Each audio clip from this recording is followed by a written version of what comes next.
really kind of cool to see that happening there from the FLS team. They played it really well, but unfortunately, just not being able to get that link off did cost them the match. I'm gonna have to go ahead and restart my Skype because it is crashed right now, although you can hear me.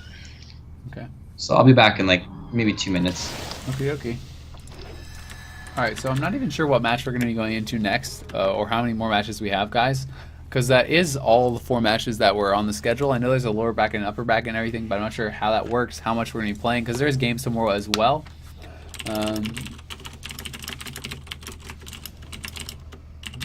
So I will try to find that out for you and let you guys know as soon as I know.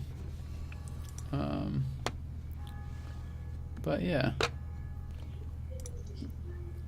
Are you sure which matchup we're going to next? No clue. That's what I'm just trying to find out right now. Okay. I'm not sure which which one is booting me off the account. I didn't get a chance to look at the character name when I logged in, Okay. so it would depend on that if I'm able to get in on that. Okay.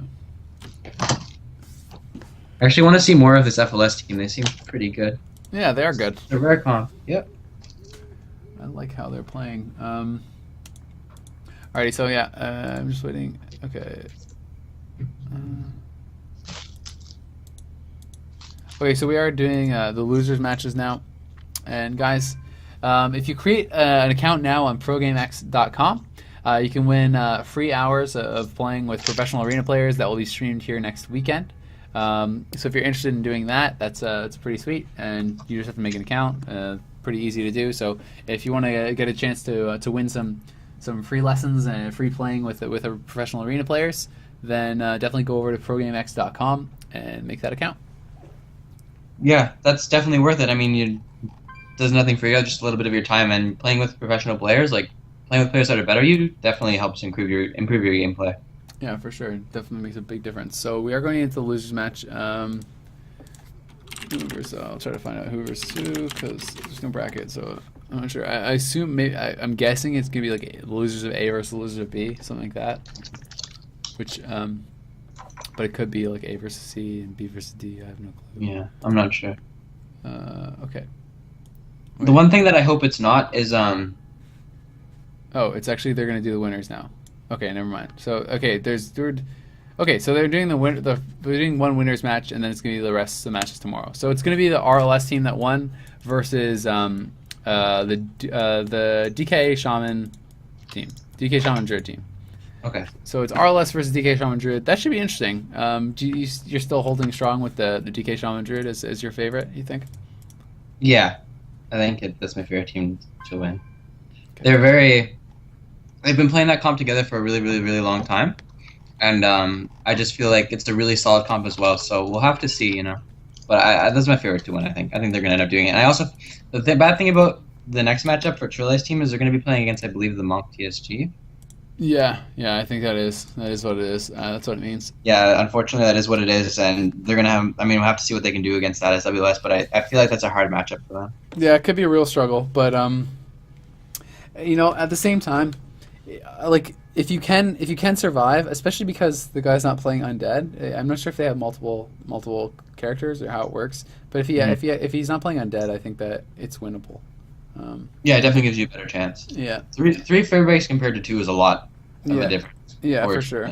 I also think that you can even have you know, your warrior playing a little bit more like kind of like aggressive type stuff. Like you can have him playing Bloodbath instead of Stormbolt because you know, you're always going to be able to get double Shadow Furies anyway and stuff like that. You know, and just try to kind of put a massive amount of damage into both the DK and the warrior. And I mean, you can play it like that. The other thing you can do is you can just try to play it full control because that team has so many stuns.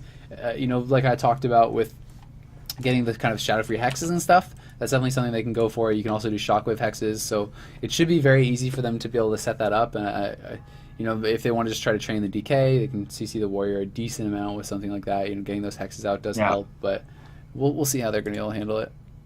It's definitely going to be hard, but I think they're very good players, so they'll probably be able to do something. Yeah. Okay, so I think it was Katsura was leader or something. I'm not sure. It was that, and the shaman was wall raised, even though it was C5. And then, yeah.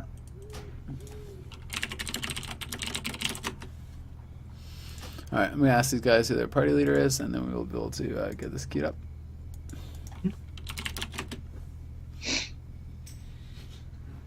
Okay.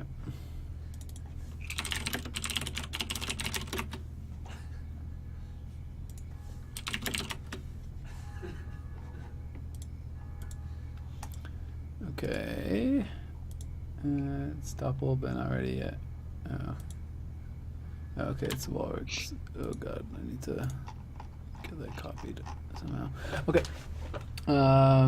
Okay, they're not ready just yet. Whenever they are, we will be able to get this going.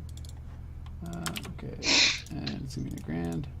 So once again, guys, it's gonna be RLS going up against the DK LE Druid team, and both those teams did win their first matchups. This is the kind of second round for these two teams, and should be pretty interesting. Yeah, I actually don't mind RLS in this matchup. I think they have a decent shot at winning for sure. Like, switches on Druid are very devastating, although he does have IBF to break another stun, so it's going to take a while, but with full fears and, dances on the LA to prevent, like, stops from that, I mean, they did a lot against, like, the Pally, LSD, and even the Beast Cleave, so, I mean, they're definitely a very strong team.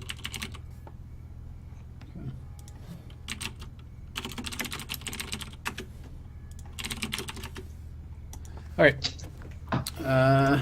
Yeah. Okay, so, great. Yeah. Both teams ready, you think? No, okay, never mind. Both teams are not ready. Okay. I thought they were for a second, but they are not. As soon as they're ready, we'll get queued up, guys. But once again, this is ProGameX WoW Arena Spring Tournament. You can check them out at ProGameX.com. You can also follow the Twitter. It is ProGameX.com, just at ProGameX.com on Twitter. And pretty nice that they are putting up the prize and hosting this tournament and also making this this new community website. So definitely do check it out, guys. Give them a shout out. And they're just going to be about a minute or two until they are ready, and then we will be able to get this queued up for you. I think that they do have a good chance. Yeah, like it'll be interesting to see how the RLS goes, but at the same time, I think that it's like can be tough if for the RLS if the DK is sitting on the Warlock, because it's like if he's on the Warlock and the Warlock's trying to chase after the Druid, you know what I mean? Then he's having calling through the DK towards the Druid, so.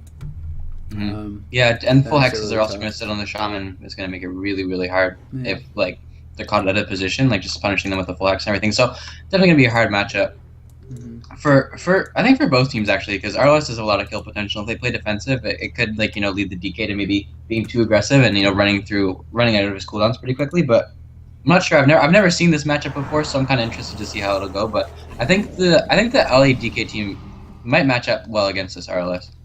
Yeah. I mean, I think that if I had to pick a team, I think the LADK team would be. Also, it's interesting to see that a lot of European rows are running with this Parastime compared to I think Parastime's really good, dude. I think it's smart procs or whatever, so that it automatically procs out of stuns and stuff like that. Like it doesn't overlap with stuns. That's kind of what makes it overpowered, or not. Well, I don't know whether you want to call it overpowered or not. That's what makes it good. That's what makes it strong. Because it's like it won't, as far as I understand how it was explained to me, is it won't proc in, like if you have a kidney shot up, it won't proc into the kidney shot. Like you get if you're gonna get a proc for it, it procs directly out of the stun. So that's why like they just it just basically chains it perfectly, which makes it quite powerful. So we do have Rimmon here kind of just stealth out in the back. They have that AoE team stealth down. The Death and Decay does go down. He just kind of walks into it. I don't know what that was about. Just kind of walked into the Death and Decay casually there. But we'll see how this is going to go. And for some reason, the game is just zooming in again. So I'm going to be playing third person. We do see that there's this asphyxiate out onto Doppel. It looks like Doppel is going to be the target here. They're just going to be going hard on this Shaman. They do have a gateway up. The Hex comes out onto Arcasia, and Katasura is going to be the one taking most of the damage as well. But it looks like this is just going to be a kind of a classic case of Train the Blue, man. I think they just want to sit on the Shaman. Yeah, for sure. I mean, we do see the Parasite going onto wall rank, so maybe if you're going to be coming out of the Druid on that soon, trying to get some pressure. But I mean, they were just kind of on that DK, disarming him, peeling him off of their Shaman in the opener, kind of just living through this pressure. But we do see quite a damage coming out of the Shaman, A lot of consistent pressure coming out from this RLS, keeping him around half health consistent. We do see the kidney coming onto Katsura, that redirect kidney shot is going to be broken off by him. So really good job by him, just keeping it that CC with one of his many Death Knight breaks. But into the Parastones, a ton of damage coming onto this Death Knight. No real CC on the Druid yet, though. We need, I think we really need to see Fierce coming on this Druid with cross CC on the Shaman. If we're not going to be able to see that, I think this Druid's going to have no problem healing through this RLS, this RLS pressure, because I feel like there's single target damage too much. But we do see the DK kind of being cleared off by the Warlock, the full Cyclone coming onto the Rogue. He's ended up having to sit that with his Trinket proc, so not ideal for him, but it's going to have to be done. And the Shaman sitting that Asphyxia, dipping down super, super low. Oh, the DK's not even on him. The Shaman seems to be proccing just super, super hard. And the cheap shot coming out onto that Shaman isn't going to be broken off, and the Grout coming out of that. Stoneform comes up for him, so I really want to see full Fierce coming on this Druid. I mean, he does Shadow Melt, so I think that might have been broken one, but this Warlock needs to be pushing up on him, although he said it's quite difficult with a DK, on the enemy team. Yeah, it definitely can be tough, but I do agree, man. You kind of have to give your best shot at that, because if you're not able to push in, it's kind of just fighting a losing battle. Although Doppel is still high on mana, he's taking so much damage, and he does get down to about 180k there. A nice Cyclone comes out onto Rimmen. Doppel going to drop the Earth Grab, though. Will be able to kite away. He does get hexed up, though, as he is trying to get out of there. And we see the kidney shot now over on Katasura, trying to reduce as much damage as he can for his Shaman, because the entire RLS team right now is half HP or less. The Soul Reaper actually goes down on the Arcadia. The heals come out, but at 20k HP, it may be too late. We'll see if he's going to go down. Soul Reaper procs. The NS clone comes out just a split second too late. He was at 20k. He went down so low. The Ascendant does come out there. Tirai is actually going to get swapped over onto. The Link gets dropped down there as well. Link plus the Ascendant is going to be able to top this RLS back off, but those heals came out so late and almost cost him the game. Yeah, but on the other side of the hand, we do see the Trinket Barks can come out of the rest of Druid, and both of his DPS actually dipping down super low. While dipping down to 150k health there for a second. The Druid is popping huge heals on them there. We do see the massive Tranquility, that Soul, the Force Tranquility coming from behind, so really big AoE spread heals. We're not going to be see too much with that Tranquility coming up, but we do see the cheap shot on the DK kind of, just peeling off this RLS team, because they are coming here running out of cooldowns. That was a defensive dance for sure. The Rogue wasn't going to get any pressure with that, and we do see the full clone come over that, so this DK Ellie Shaman is really just putting it on this RLS. We do see the full Hex come out. Good dispel instantly by Doppel, though, on that Hex on this Warlock. And the swap does come over to Jude. This is what we're kind of looking for with no skin. Oh, the skin does come up again, so kind of a little bit later swap, but dipping down super low. The Blink does come out defensively, but a full Howl on that Blink. Great job by this Warlock, kind of CCing him on that Blink so the Rogue can catch back up to him, but I don't really see this Jude being in any trouble. Here comes the coil of that. The Hex comes out on the Shaman. The Shaman does trinket that, trying to help out his Jude as much as possible, and the Jude's, just kind of running around using his mobility to kite, and ends up being okay just with that Bark Skin and the Blink, his team doing the right things. The Shaman tricking that Hex from defensively. So great play by them, but I think the RLS kind of has the right idea now, They're going to the healer. They realize they can't get CC on him, so the best option that they're going to have is to be able to go on him, but the Gargoyle is popped by this Death Knight team, and they're looking to get pressure right now on this RLS. Yeah, I mean, they did force out the IBF. That's pretty big, too. So, no IBF, no Trinket available. Could be a bit of a problem. We'll see, though. It's interesting, this Warlock resummoning his Fellhunter there. Maybe trying to look for a double CS or something, trying to get a little bit fancy. We'll see if they're going to be able to do anything here. Katasura, he's going to be taking quite a bit of damage right now. There's the Blanket CS onto that Halaterra on Walrix, trying to prevent that Tremor. The Tremor does go down as the MCS does end. And I mean, we do see that it is taking quite a bit of damage, and this RLS's mana is actually, okay. He's at about half mana right now. Rimmen taking some damage, but it seems like they don't feel like they can get back on the Shaman for now, so the damage has kind of slowed a lot for this LEDK team for now.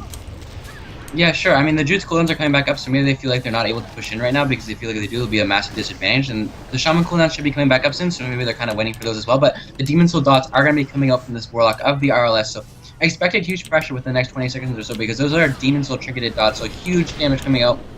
We do see the Rogue's main target kind of, being onto this Ellie Shaman, get the Rupture on him. Parastun does come out, that proc does pop. And I feel like this DK Ellie Shaman just seems to be putting the damage into the Warlock, kind of playing it scared. But we do see the Soul Swap come out of the Druid. The Rogue's running over to the Druid right now. We do see the Shadow Dance come out of the Druid. Great root by him, but unfortunately does get cheap shot on that. We do see the Barksing come out. No Trinket into the Coil. I do believe, I broke really quick, but in Coil, he does blink away. He's fine. Fear on the Death Knight, he does end up breaking that as well. So just really good play. We only had to use Barkskin on that dance. The Rook kind of got rooted. It kind of got a little bit disrupted. So good play by this Druid Shaman team to kind of recognize that those things are happening. But the RLS did kind of make it obvious. The Rook was kind of sprinting across the map at that Druid at that moment. The Soul Swap just came out. He's still just kind of keeping him low though, and I mean this Rogue actually played very well there to stay onto that Druid, and well now he's gonna get hexed up, and that's the Shadow Blade, so that's pretty unfortunate here for Rim, and so much of that damage is gonna be reduced by that hex. He's trying to make a swap over over once again onto the DK, but he preemptively popped the evasion, was able to dodge the bash, and then kick a clone, then LOS the next one. Did very, very well there, honestly, to keep that pressure up. Doppel, though, they're back onto him, and you can see those Necro stacks are just not going away. He is healing, but you still see that Necro debuff, and he is really struggling to heal through that now. Finally, the Necro does get removed, and he's going to be able to heal himself back up as there's a full fear on a Tarai, and Katasura actually in some trouble here. The AMS is going to get broken, perhaps. Nope, it is going to actually stay up. IBF was popped there as well. They're going to swap it over onto Walrix, and Doppel could actually go for a drink here, perhaps, if he's going to be able to take the opportunity to do so. I think it would be a good chance, but no, the DK pet is on him, so my mistake. We do see that they're just going to be sitting onto this Ellie Shaman, though. Ooze down about 200k, 250k. Gonna get some heals though from the Druid, and the Druid is gonna get feared up now, and he's pretty far now. This could be hard time for this Ellie Shaman, but the fear is gonna break on the Druid, and he is gonna be okay. Sure, yeah, that was definitely a defensive dance from the rogue that let him get that much pressure, which could have let Doppel go for a drink, but he chose not to, kind of trying to keep his team more aggressive in that situation. But the rogue dipping down to 200k, the full hex comes on Doppel. This is so scary. He has no break for the hex, no trinket. The rogue cloak does come out, but will be enough. There's the bash done with the Soul Reaper. Surely it will proc during this. Cloak is not removed, it does proc, and he does go down to that Soul Reaper, hitting for about 80,000. And that full hex and that bash, just the setup with no trinket, was really beautifully done by this LADK team. And just end up killing that rogue, even though he did cloak. It does not remove Soul Reaper, even though it is a magic effect. So I'm wondering about that, if it's a bug or something in the game. But unfortunately for them, the hex bash came out, and it was just too much for them to handle at that point with no trinkets available. Yeah. Yeah, it is pretty big damage, man, and they played it really well. Honestly, the RLS started to do better, I think, when they started going Druid. Maybe they could start going Druid from the very start. It could be interesting, but yeah, I apologize about the camera angle, guys. The zoom out command doesn't work. I bound it in the thing. It doesn't work for whatever reason. So that's why the camera angle is weird. And as far as the nameplates, you can't use nameplates with the Blizzard UI. It's just how it is. They just have it set up with for the Blizzard's Spectator client that we're using, because we're actually using the GM accounts, so we don't have to set it up through 5v5 and stuff, where I can actually queue the teams into the games, which is nice. But it means that you can't have nameplates, and yeah, and there's some issues with the zooming out. But anyway, yeah. Maybe Blizzard updated that soon, so it wasn't like the frame rate lag, and I can add a couple new things, because I mean, I don't think it would take them that much to update it. I mean, some players have done really good UIs as well for spectating, so I think Blizzard could definitely do that. I mean, they have a bunch of skilled people. Anyways, yeah, I think they might need to be going for Druid, because they're not actually able to get that many fears in them, especially with the Shaman. Like, they're just playing the way they are. It's hard for them to line up CC with the Shaman, and the team isn't really allowing the Warlock to push in on that Druid, so I feel like they do really have to swap to him, like we were saying, and get that rogue pressure on him, get those stuns, and hopefully just catch him without a break and kill him during that window that they have. It's going to be a small opportunity, because he does have quite a few breaks. Yeah, it'll be interesting. I mean, I'd like to see, if they could get through a couple of the cooldowns, like if they could get a really nice opener. I mean, their opener that last game was like a travesty. It just didn't work out at all. They all got popped out of their AoE stealth, and then they just didn't get anything. So I mean, imagine if they could actually get like a sap and perhaps find the Druid or something like that. That would be so ideal. But okay, like sap the Shaman, find the Druid. It would be really, really good opener for them. That would be amazing. Or even if they can't find the Druid, if they can get hard opener on the Shaman without any hots up, the Druid comes out, you blind him, maybe swap off that or force a trinket. If they can get something forced in the opener, and then get back to the Druid. I feel like they might have to sacrifice Gateway to do that, though. Yeah, but maybe it's worth it. I mean, I feel like I feel like this is a comp that you can get a gateway against later. I don't think that it's like one of those teams where if you don't get a gate instantly, you just lose. Yeah, it's definitely not. They're definitely able to last a while at a pillar. They don't need the gateway to survive, and the Warlock should be able to get away and get one eventually for sure against this team. I mean, honestly, like, did you even see them using the gate that much? It didn't seem like they really were. I mean, at the very beginning, when the Shaman had to like pop Ascendance and Link and stuff, he used it once. But other than that, they didn't really mean to use it to its effectiveness. But they didn't really have to. I mean, they just kind of died using a trinket. And it was a CC chain. Gate wouldn't have really saved anything. So we'll have to see. Yeah,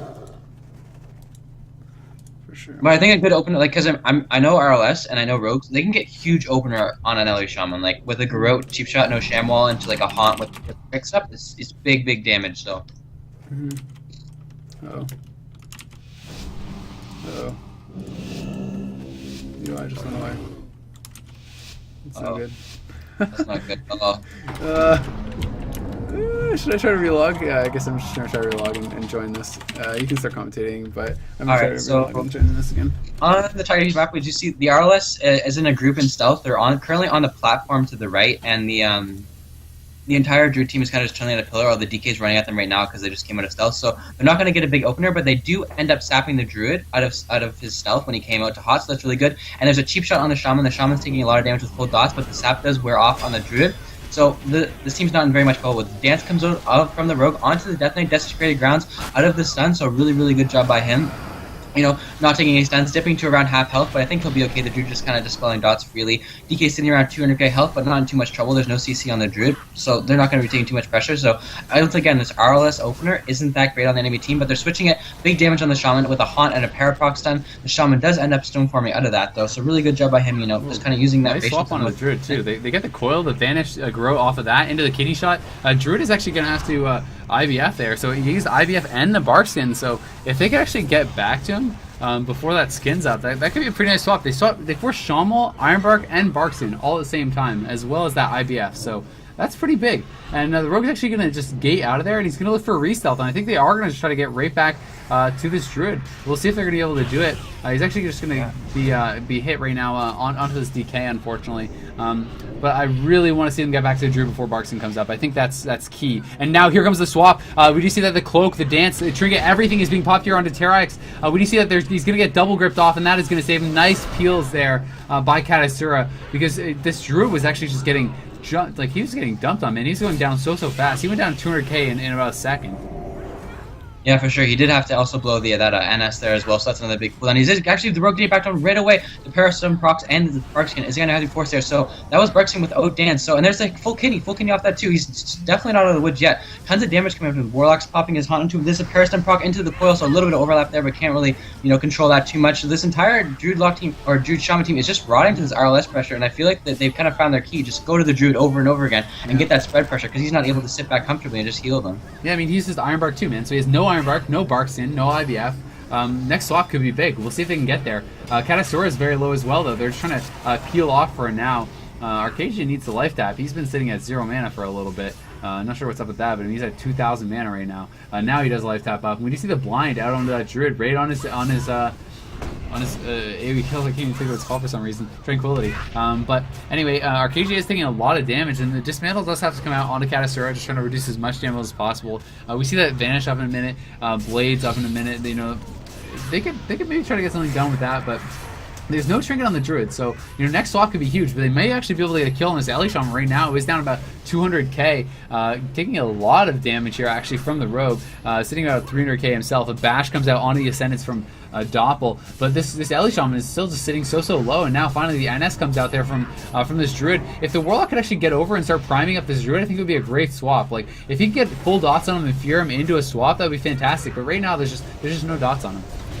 Yeah, for sure. I mean, he has IBF back in a minute, so they really want to be looking for that swap, because in the next minute he's going to be IBF for that stun, so I think he's going to be okay with that. And he just does this Dispel UA, so he's just sitting comfortably in the back, kind of knowing what's up, knowing the situation. But this Warlock really needs to push aggressive. They need to use their defensive cooldowns to push aggressive, but this Druid Shaman team is just putting so much pressure on the Warlock, he doesn't feel like he's able to do that right now. The Druid is sitting in the back with Regos, you know, staying at full mana on top of his team. We do see the clone on the Rogue, you know, a stun on the Shaman, really, really good pressure. The Warlock is dipping super low, does dispel off that Soul Reaper before the Hex, so great job by the Shaman Doppel, because his Trinket is not back up yet for that. It's back now, but he's not going to Trinket that late. Full Cyclone doesn't have a Trinket that. The heals do come up from this Warlock with a full Howard Terror sitting on that Shaman, and there's just swap onto the Druid. We do see the cheap shot onto him, overlap with that MCS. The Barkskin does come out. I think he'll be okay with that Barkskin, and just kind of getting away from this Rogue as much as he can. Yeah, he goes behind the pillar. He'll be okay. Doesn't really have to blow anything. IBF is back up now, so for the next stop, even without that Barkskin, he'll be okay. There's the Cloak, actually. The Rogue is going aggressive with that, man. He's trying to finish him off. I don't think it's going to happen, but IBF does get popped, so they do get that, and I think he just got kicked on that Cyclone, so you know, he's taking quite a bit of damage. Actually just continuing to go aggressive. Trinket's actually on that. Wow, a Trinket on the Bash and a Vanish Sap on the Ellie, but his Warlock is going to go down just solo to the DK on the other side of the map, unfortunately, and the instant leave there from the Rogue, and that is definitely a disappointing situation. I think Spirit Link was still up, and I'm not sure exactly what happened there. I mean, I just wasn't expecting him to die. The Ellie was actually sapped. Pardon?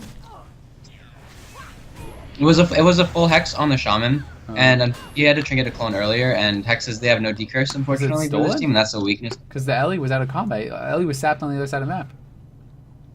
No, there was about 2 seconds left on the Hex when he died. Oh, okay. I'm not sure, yeah. It's really unfortunate for them that happened. Maybe it was stolen, though. Maybe the DK did steal I think Hex. it must have been stolen, man, because the Ellie was on the other side of the map, got sapped, and I just did not expect him to die like that. Like, Yeah. I mean, I saw him getting a bit low, but I was just like, okay, well, yeah, he's getting a little low, but it's just the DK there, and then And then just dies to Soul Reaper, you know, because can't get to the. Yeah, it's unfortunate for them. I mean, I feel like they were definitely doing really well. I mean, the dude had no trinket, no IBF, no bark skin, one more swap in him. I mean, like, rogues do insane damage to people that don't have reduction modifiers during stun. Yeah. So yeah, pretty. The RLS played good game there, but yeah, they did for sure. not going to be enough though. That is it. That's 2-0. So they do move on once again. It's 2 straight wins there for that DK Ellie team, doing very well for themselves. The